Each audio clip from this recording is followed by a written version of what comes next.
Hey guys, welcome. Muskie Road Rules Podcast, episode number 292.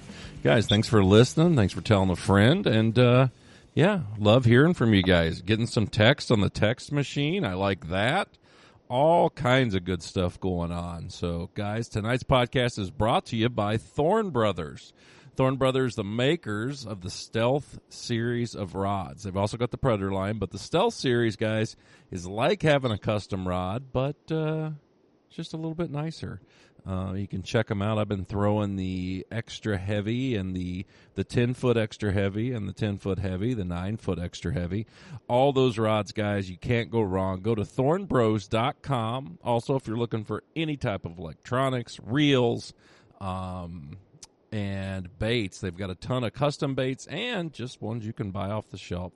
Again, check them out at thornbros.com. And they're doing a lot of deals right now. I got an email today that said they're doing 20% off a bunch of different baits. Make sure you go to that website and check that out.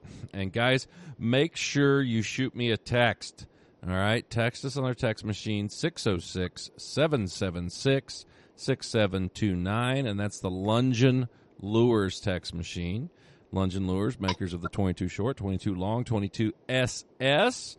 Some of the Alley Cat series of baits, the big old 50 cal, and the chubby crankbait. Also got all the spinners that they make, from the original Lungin Tail to the Nutbuster to the DC-10. Check them out, guys, at lunginlures.com. Guys, it's late October, and I've got a guest on tonight I've never had on the podcast before. I've got Kellen Latendresse. Kellen, how are we doing, buddy? Doing great, buddy. Thank you for having me on. Hey, no problem. Now, I got to ask, Latendresse, where is that name from? It's French-Canadian. I've never researched, but that's what I'm told, French-Canadian. So that I come from Kentucky, where there's a lot of Smiths and Browns. That name there, I really like.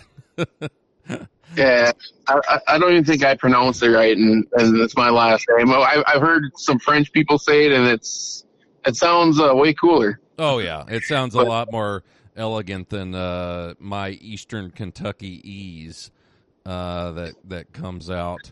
But you're in North Dakota, and we've never talked to anyone on here about North Dakota Muskies. Talked a ton about Minnesota. Talked about some Iowa, but we've never talked about North Dakota. So let's get into this. What bodies of water do you fish? And, how is the history? Do you know much about how the North Dakota fishery got going? Yeah, so it's had muskies in it for a long time in a lake called New Johns. And we get fairly large muskies in there, but about 2012, I think, is when they started.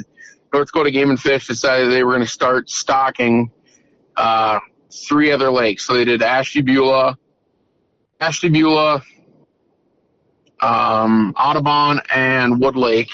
And in the past, they had kind of done a couple tests with some other lakes and didn't have any success, but they were going to, start over with these 3 lakes, or actually 4 lakes, and start focusing on stocking piers. They started with Leech Lake strain for the first year, and then they went to different strains. I don't know. They did some out of Pennsylvania, some out of, I want to say, Iowa, and then the last one was out of South Dakota. They used the fishery out of there. And they did they did pier for probably, let's say, the first 4 years. And then they started mixing in tigers. And then now, like the last 4 years, they've just stocked tiger muskies. Oh, okay. So now, but I'm sure you still have some of the pure strain, right? Yeah, the piers have done very, very well. The piers have definitely, they're built very good out here. They're thick. They remind me a lot of some of western Minnesota lakes. Just the size of them. We're not getting 50s yet. I'm sure they're here. But upper 40s are definitely achievable. So okay. So you're looking at those lakes have had muskies being put in them for 12 years. So in that area, I'm sure there's a slower growth rate, right? I mean, it's cooler water and, long winters. And, hey, I get that. What, on those lakes over there, what are you fishing? What is your structure? What have they got to offer? So each lake is a little bit different. New John's is kind of built off a river or canal that was flooded. That one has great weeds year round. I haven't fished much of Wood or Ashtabula. Most of my time has been spent on New John's and Audubon.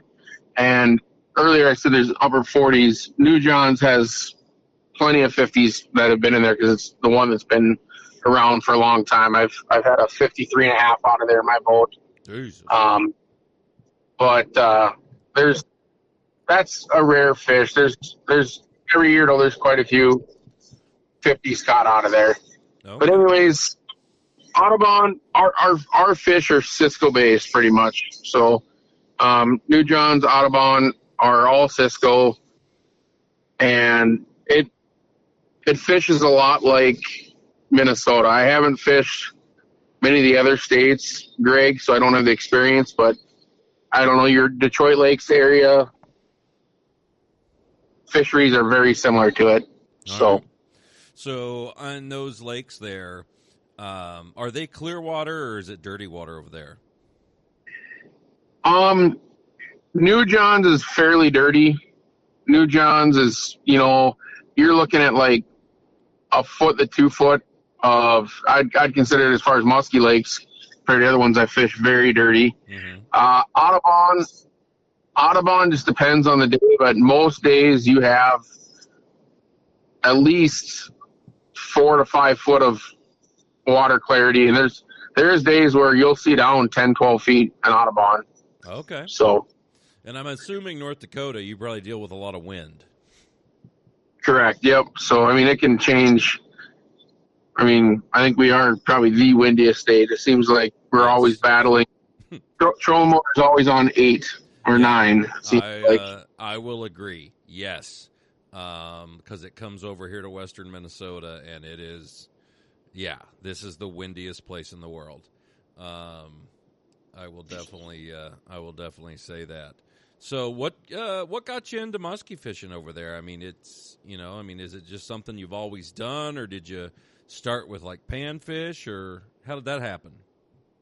I always grew up fishing. I love fishing. I've always been a guy that just loves chucking bait. So love catching smallies, love pitching for walleyes. And back in 2012, my best buddy that I fished with a bunch, we've always fished for big pike, always crazy. North Dakota has got amazing pike fishing. And he just said, let's go try to catch a muskie. And we started doing the YouTube thing and looking at videos, and Lake of the Woods was a pretty close drive, or it's like a 7-hour drive. So we're like, maybe we'll book a trip up there. Well, we were just going to do a self-guided trip or do it on our own.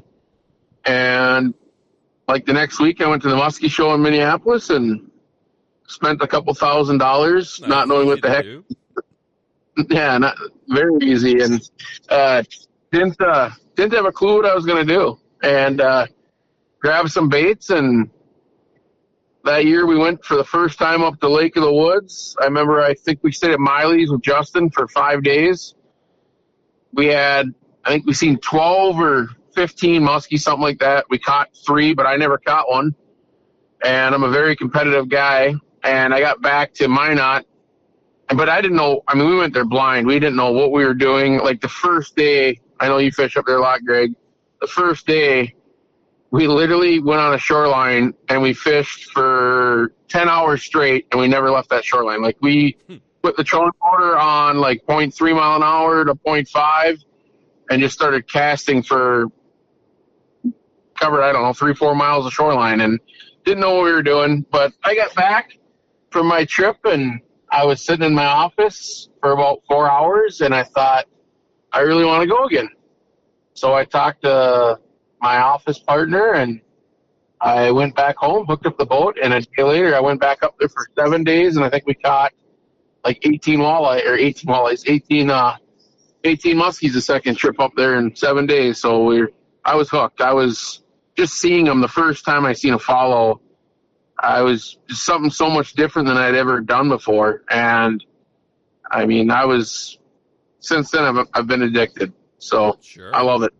Well, good deal. You say you went to the Muskie show and you dropped some money, which a lot of people do. What were some of the first baits you bought? Back then, everyone told me orange and black.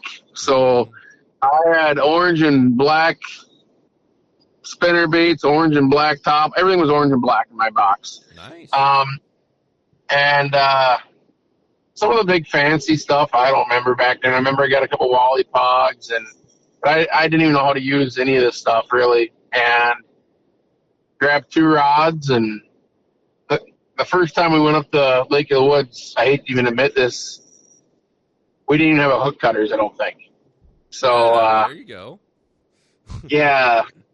But that's whenever people talk to me now, like when I have clients that come out and they like, Kellen, what do we need to get? And I'm like, well, before you even talk to me about lures, I want you to get a proper net and proper release tools, like before you even start fishing for them. Because I was probably that was the one thing when I got into it that people didn't really tell me, I don't think. So they're quick to tell me the color bait or stuff like that. And but no, that the Muskie show was a blast. And last year I took my son for the first time there. He's 12. And I don't know if me and him will miss a Muskie show now. Like, he was so jacked to be there. And a lot of people recognized him, and he felt special about that. And just, you got to pick out the baits, and he's never seen anything like that before. So his eyes were big, and he loved it. Oh, good. Good for him. What did you get your first fish on up there at Lake of the Woods? I got it on a fire minnow super shad. Oh. And caught it in Sabascon Bay, and it was a 36 incher, if I remember right, a 35 incher. Yeah. So a good old Lake of the Woods cookie cutter. Yeah. Yep. But all right, well, that's cool. I got my first one on a bait that probably most people don't even know what it is, but it was called a Bill Norman. It's a crankbait, and they were made for many years. I don't even know if you can get them anymore. They had a kind of a long body on it, about 6 inches long, maybe 7, and a heart-shaped metal lip with a little clasp that held it on, and they'd get down probably 8-9 feet on the cast. And that's what I got mine on, a bone-colored Bill Norman with an orange belly. So you always remember the first one. What year was that in, Greg? What year? What year was your first muskie?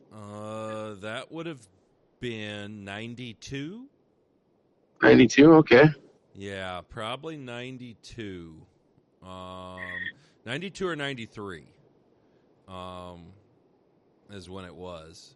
So, yeah, a long time ago. But, yeah, me and my dad, we just decided we were going to go catch a muskie, and that was a bad decision. We were really bad at it. My neighbor was one of the old timers on the lake, and I'd always listen to him tell stories. And he would tell all these stories about these big fish, and my dad used to go out there and talk and hang out. And we were like, I want to catch one. And so we bought back then we bought like bass spinner baits, and I'd put like an extra hook on it and some skirts and make it look bigger. And then those Bill Norman baits in Cave Run down in Kentucky were always a staple. Still are, if you've got them. I mean, catch fish every year on them. One of the best baits for coming through timber. You can throw it up in a tree and just, it'll bounce and jump its way through there. And, we were fishing just this one bank that had a little bit of weeds on it, and I was throwing it, and yeah, it was the first one I got. And, back then catch and release wasn't that big a deal. And so yeah, we probably kept our first 3 or 4. Now, of course, that took about 3 years for that, but then started releasing them after that, and yeah, no, that was good. I got one on a Bill Norman. My dad caught his first one on I think a Hellbender, which is very similar, just shorter. Again, baits that I don't even know if are made anymore. Well, I don't feel so bad after your story about my first one. I didn't want to say this at first, but it happens to everyone when you fish them long enough, but I've had a handful of muskies die on me in my life. Sure. And my first muskie up there, I said the release tools thing, she absolutely inhaled it, and I was trying to get it out as best as I could. Yeah. But with a cutter, that's a pretty tough thing. And the next day we were fishing the same spot because, no one really taught me. It was self-taught. And we caught one here yesterday. Let's try it again. We come around the corner with the trolling motor slowly, and my buddy's like, "Oh, look, bald eagle." And I'm like, "Oh, that's awesome." And we're like, "Oh, it's eating something." Oh, boy. Looked like it was eating a fresh 35-inch muskie. So circle of life. I'm not sure, but I'm guessing that was the one I caught the day before. Yeah, so. No, that's let's face it, and I've always said this. These fish, if you catch enough of them, you are gonna kill some. That's not what we want to do. It's not what we want to promote, but it will happen. So, having the good release tools, super long nose pair of pliers, a good set of hook cutters. I personally don't use draw spreaders. I've always found them to be kind of clunky and annoying. But, just working with the fish, sometimes, I remember back in the Mille Lacs days having to go through the gills a lot for fish that just inhaled. You just be as careful as you can, and it's part of the deal. Nobody wants to do it, but it does happen. So I totally get it. When did you start fishing the North Dakota lake? Are they reservoirs or lakes?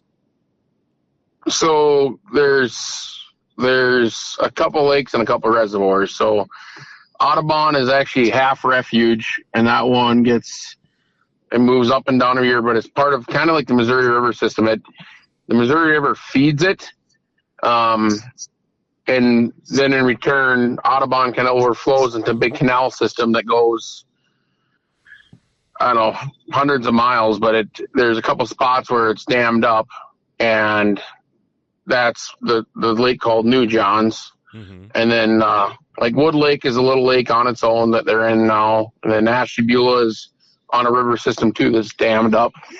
So are these like spillover dams, or are they like with gates and stuff? With gates. Okay. So do you think that many fish escape through the dam? 100%. Yeah. A lot. Yeah, that's pretty common. I've seen that, everywhere. Yeah, Sakakawea actually has had quite a few muskies caught on it. They've never been stocked there. So, actually, as we're talking tonight, every fall they drain down Lake Audubon and they push water back into Sakakawea, and it's just a big gravity-fed gate.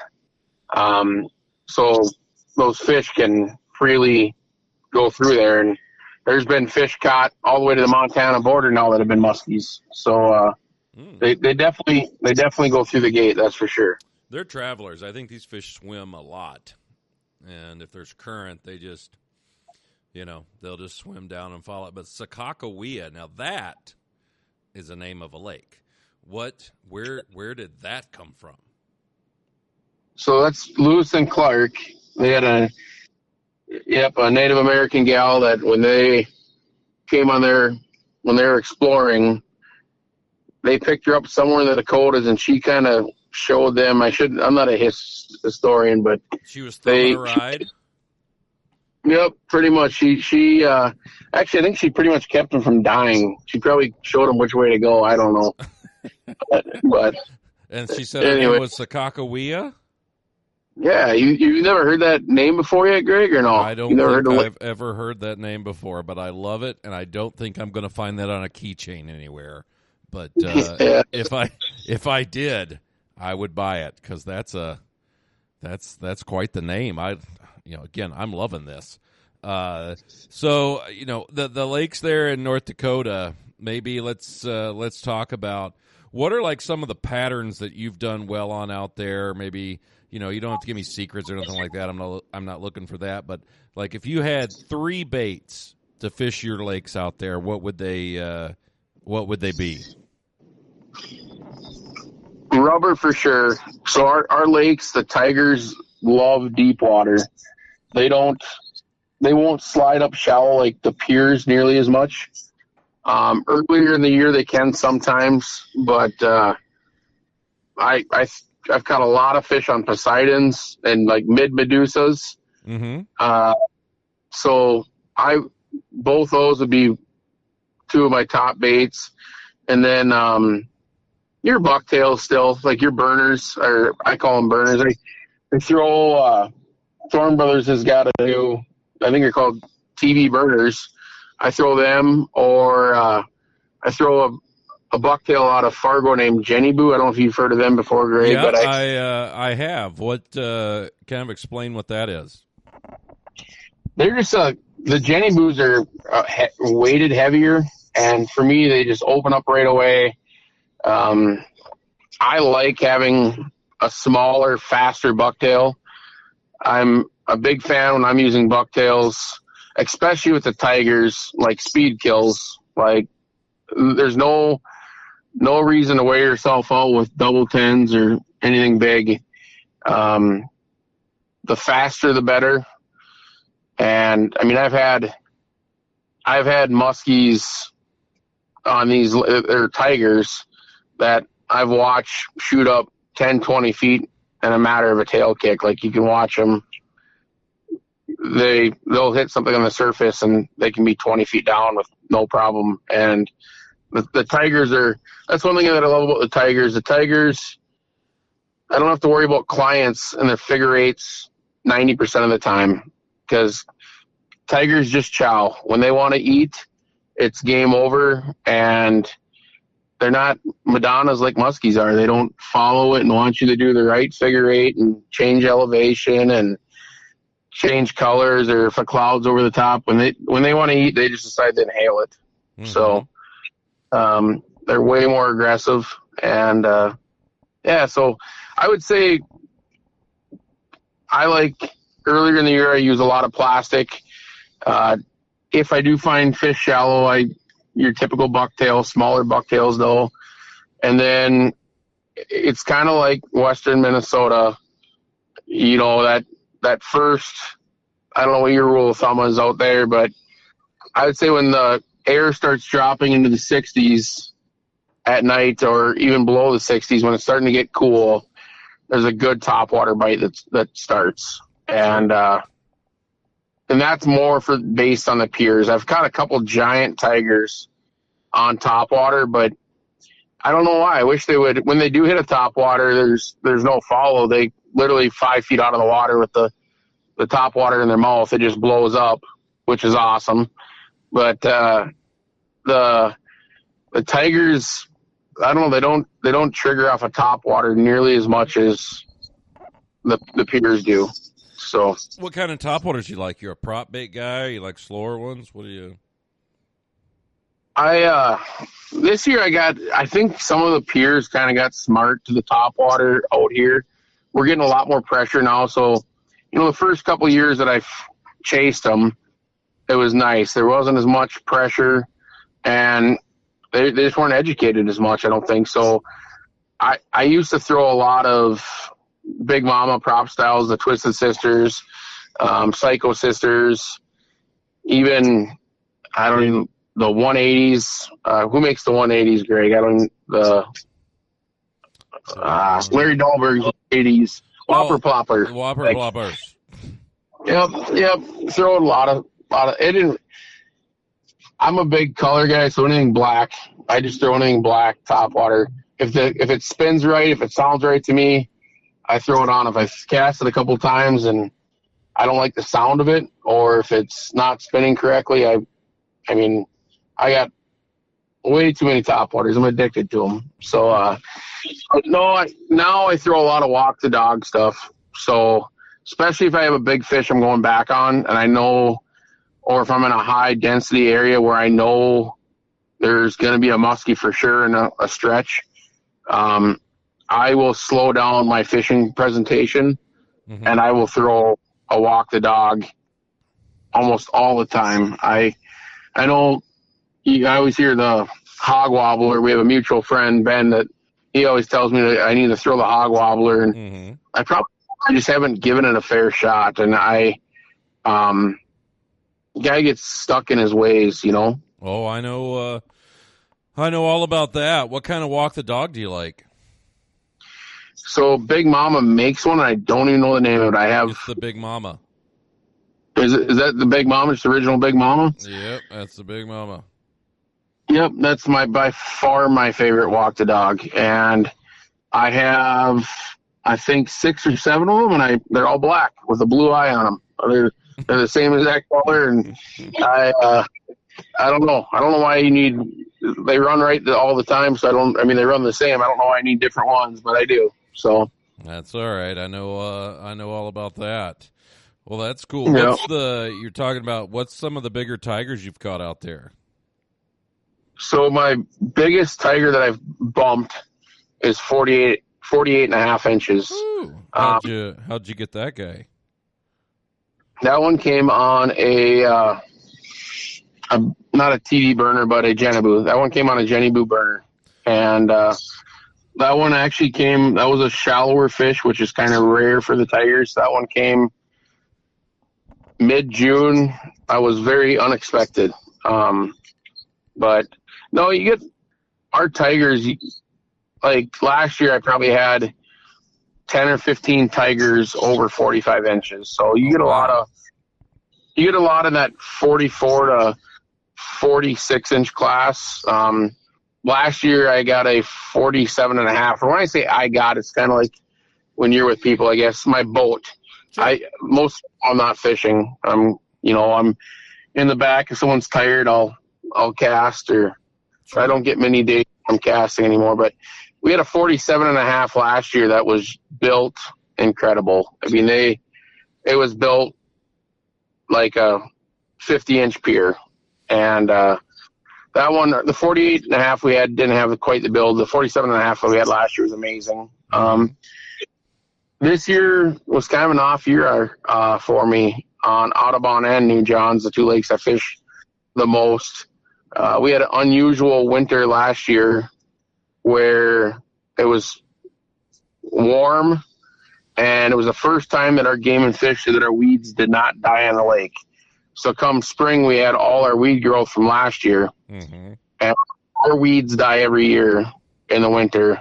And our weeds then in return, they ended up dying like in mid-June.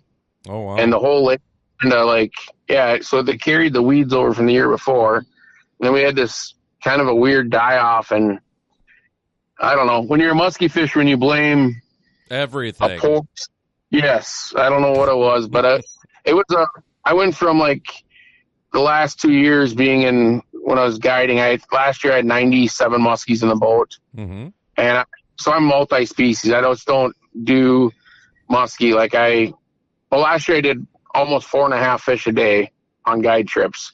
Wow. And this year I was barely at 1. I think last year I had like 3 or 4 skunk days, and this year I had way more than I wanted. Those are not the fun ones. No, I bet that's hey, I've always said, if you're gonna musky fish, you have to handle the skunk, and especially if you're gonna target bigger fish, you gotta handle that skunk. That's part of the game, part of the deal, and yeah. So on those two big tigers, one you said was up shallow on a bucktail. How did the other one come? The other one came deep off a grenade. Okay. So one came off of a grenade, and I had another 47 that came off of last year. I'm trying to think. My memory's bad. One came off a grenade, and then the other one came off of a Medusa, Thorn Brothers custom. I don't know the color, but probably something Cisco, like blue and white or blue and silver. Our muskies they're definitely Cisco based, and you go out in the basin, anywhere in the basin or adjacent to deep cuts, and you find Ciscos, and a lot of times you'll find muskies babysitting them. So how are you fishing those baits? Are you fishing them on deep weed lines? Is there rocks? Is there points? What are you doing? So Audubon and New Johns, that's one thing I do love about both those lakes.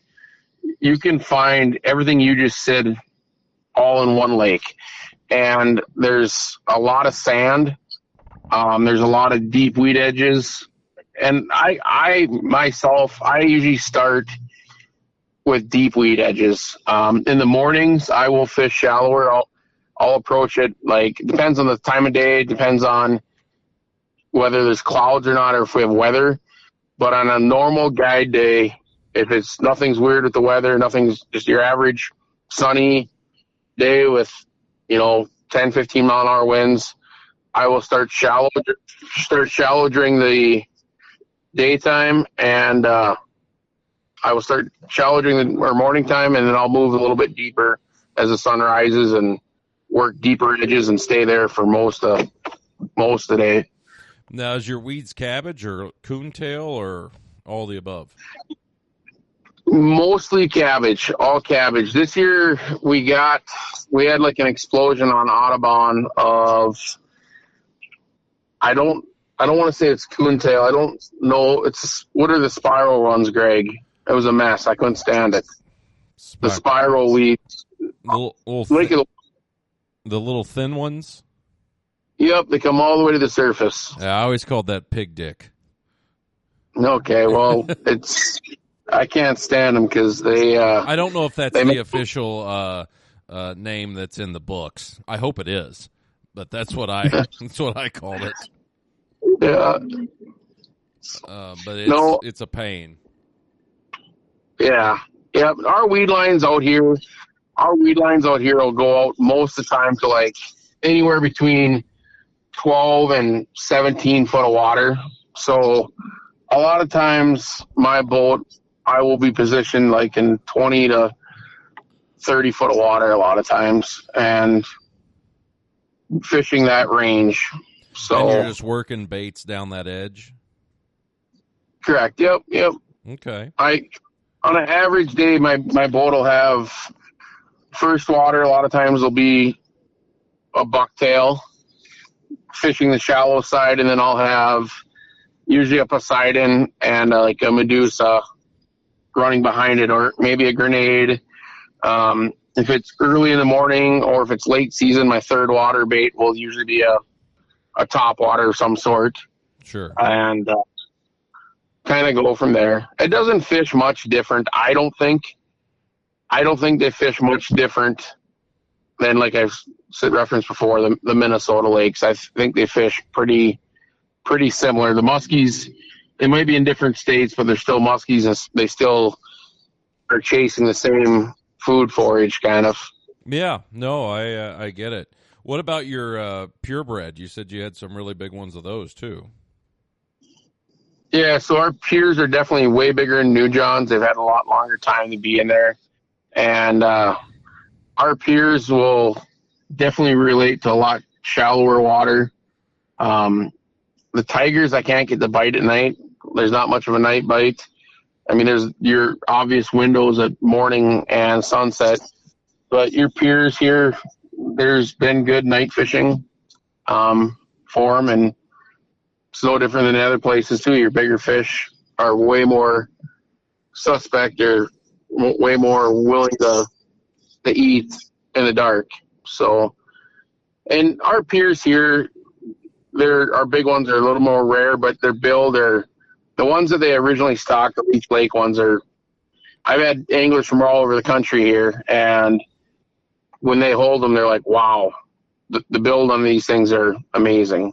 And they're really thick. I'm excited for, hopefully the next couple of years are better than my summer this year. I definitely had a lackluster summer this year, but I'm hoping next year's better. And I'm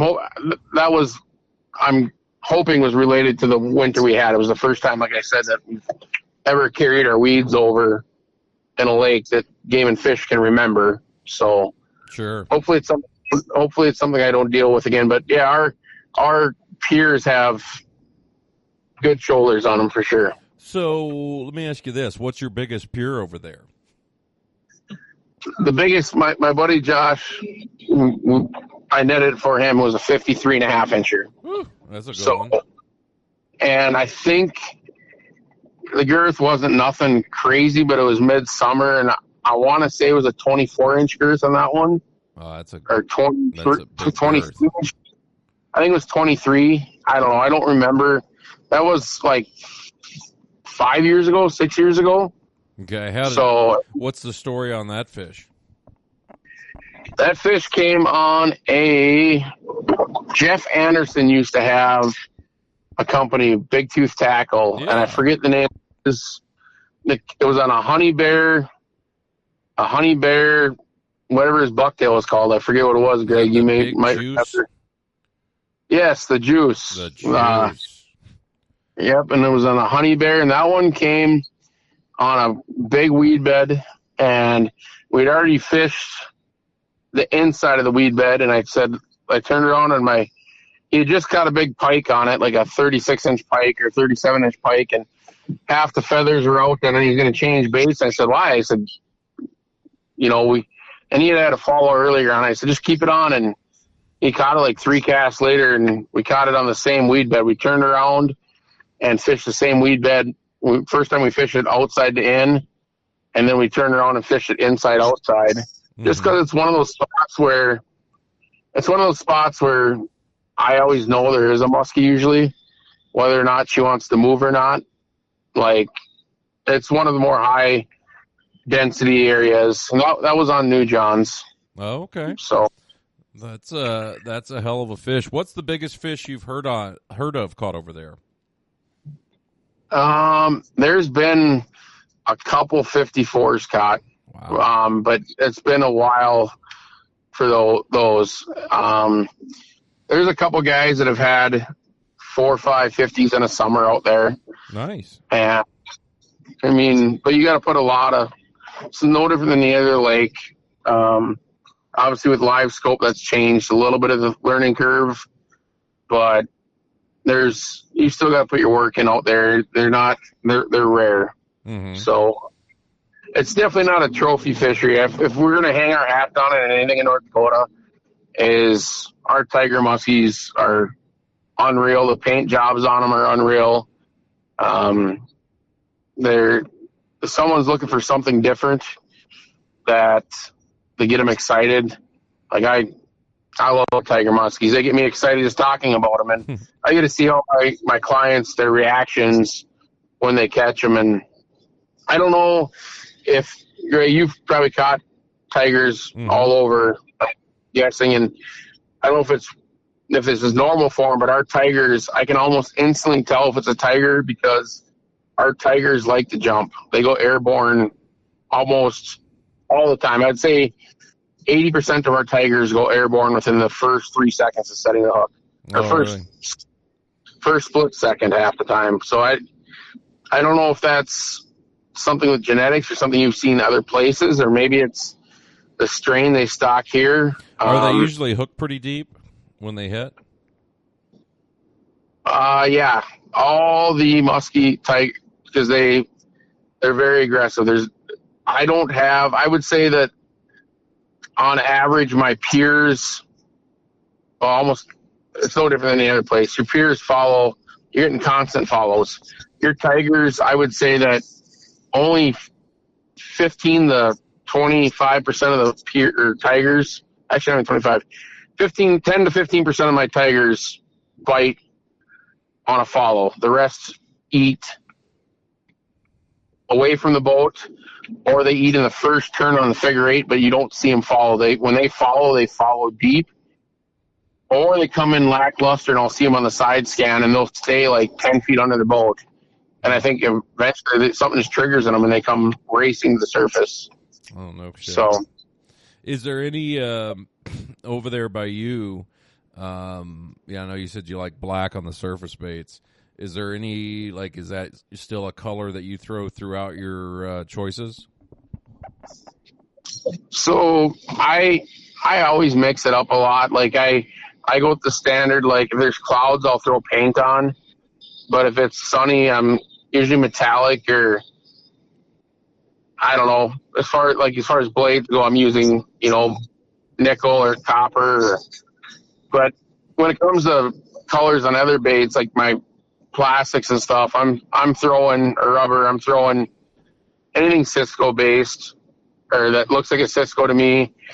Sometimes I'll throw a walleye color on there if I'm losing my mind and struggling. I'm the type of guy where if you get into my boat at the end of the day and there's 3 baits on my deck, then we know we've had a fantastic day.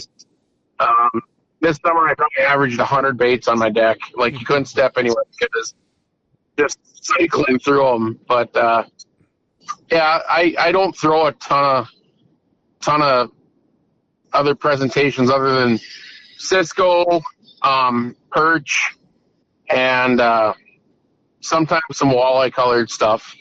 Cool. Well, what, Kellen, if somebody wants to come fishing with you, how can they get a hold of you? So just through Facebook, Latendresse Guide Service. You can look me up on there, or Instagram. I got an Instagram page too. Cell phone number is 701-720-6510. And then how do you spell your last name for people that want to do that?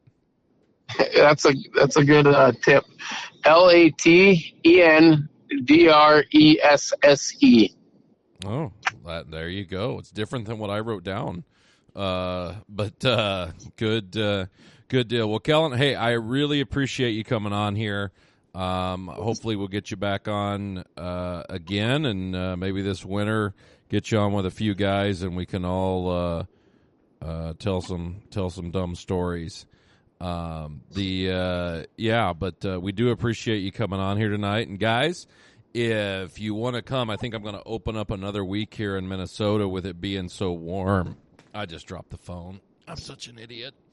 And I'm going to let me find here.